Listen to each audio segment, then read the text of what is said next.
otra frase insistente. La cabezonería de comparar el catolicismo o el cristianismo con una ideología al uso. Es decir, el rechazo de la pluralidad facilita que algunos interpreten que la condición de cristiano es lo mismo que ser de un partido político. Es igual. Y por tanto, nuestra fe está sometida a un enfrentamiento entre distintas facetas que están continuamente peleando por el poder. Y al meter al cristianismo en el saco de la ideología, pues no podemos hablar de libertad, porque nos tendríamos que someter a la disciplina de partido, aunque yo crea otra cosa. Hablaríamos de competencia del cristianismo con todas las ideologías, pero incluso llegando a la violencia. Todos hemos visto últimamente la violencia que ha sufrido el cardenal Rocco.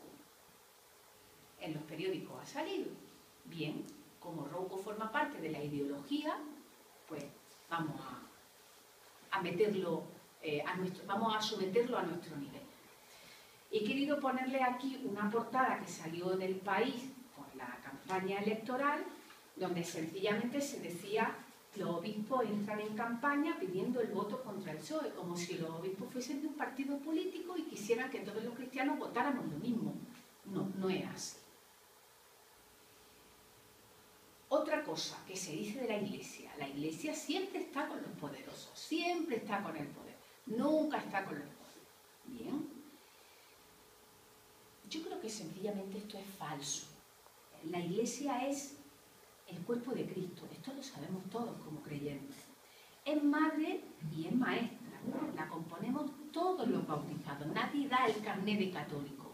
Todos somos católicos desde el día que nos bautizamos. Y como tales hemos sido consagrados dentro de la Iglesia, cada uno según su vocación. Hay gente que trabaja en el mundo laboral, personas como David que consagran su vida eligiendo el sacerdocio, personas que se dedican a la enseñanza. Hay muchas maneras. Pero la Iglesia tampoco es una ONG, como recordaba el Papa Francisco. Los sacerdotes, los obispos, el Papa, los cardenales no son la luz. No son la luz, son testigos de la luz. Son personas. Pero nosotros no nos debemos dejar influir por la simpatía que sentamos por nuestro párroco, por el obispo, por el cardenal. Nosotros creemos en Cristo. ¿De acuerdo? Por tanto, la Iglesia no está siempre con el poder. La Iglesia es una institución que se tiene que manejar pues, como una ama de casa maneja las cuentas de su casa. Solo que harán caro, ¿no? Otra cosa. David, esto va para ti. La Iglesia es de los curas. Bien, la Iglesia no es de los curas. La Iglesia somos todos.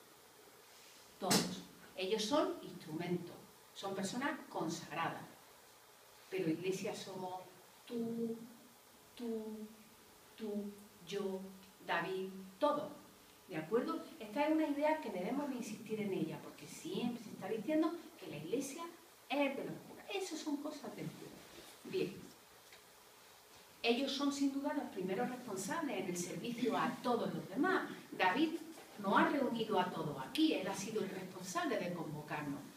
Pero los que estamos aquí somos Iglesia. Es que no me canso de repetirlo. Y además, como nos recuerda el Papa Francisco, somos Iglesia y debemos de anunciar el Evangelio con alegría, con actitud positiva, activa y al servicio de los demás. Bien, esta es controvertida.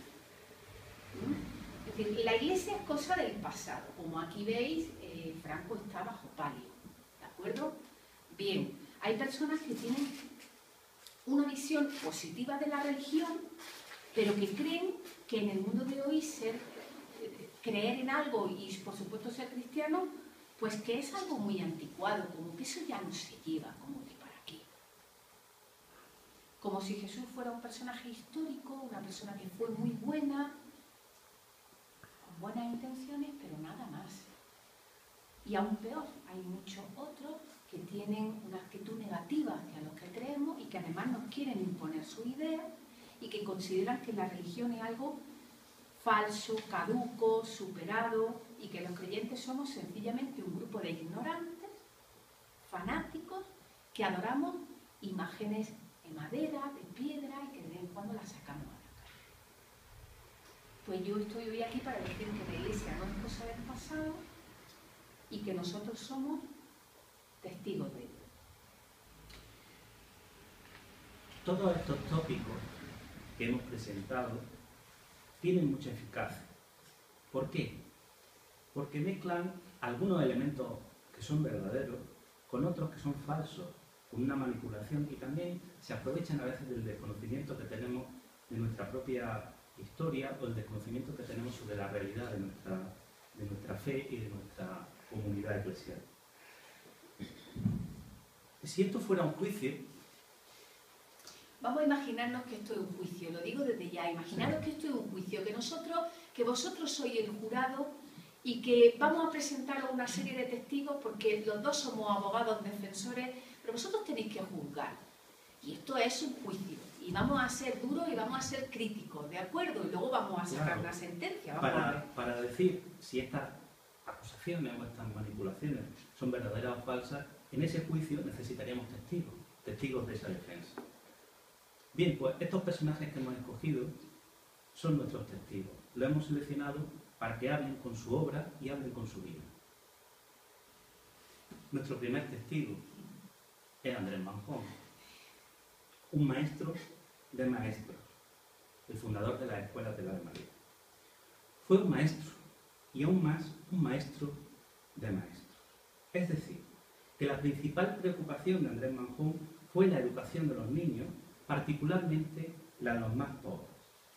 Su visión reunía una atención completa de las necesidades materiales y formativas, en un todo. Ustedes conocen a lo largo de la historia de la Iglesia muchos otros personajes que han tenido esta preocupación especial por los más pequeños, como por ejemplo San Juan Bosco de los Salesianos y otros tantos. ¿Qué mejor personaje como modelo de católico español y de pedagogo, de enseñante, que don Andrés, que además es un personaje tan granadino, aunque sea de adopción? Don Andrés nació en un pequeño pueblo de Burgos a mediados del siglo XIX. Además de sus estudios como sacerdote, desarrolló con brillantez la carrera de Derecho en Valladolid. Llegó a nuestra ciudad de Granada como especialista en Derecho Canónico y desarrolló una brillante carrera como jurista. Pero su preocupación no se limitaba solo al ámbito de los estudios superiores, al ámbito de la universidad. Sí, la escuela de aquel momento era una escuela de unas condiciones materiales de mucha pobreza, de mucha limitación. En muchos casos, los niños y las niñas de aquel tiempo, no solo de aquel tiempo, a finales del siglo XIX, sino todavía incluso a principios del siglo XX, estaban sin escolarizar, sin ir a la escuela.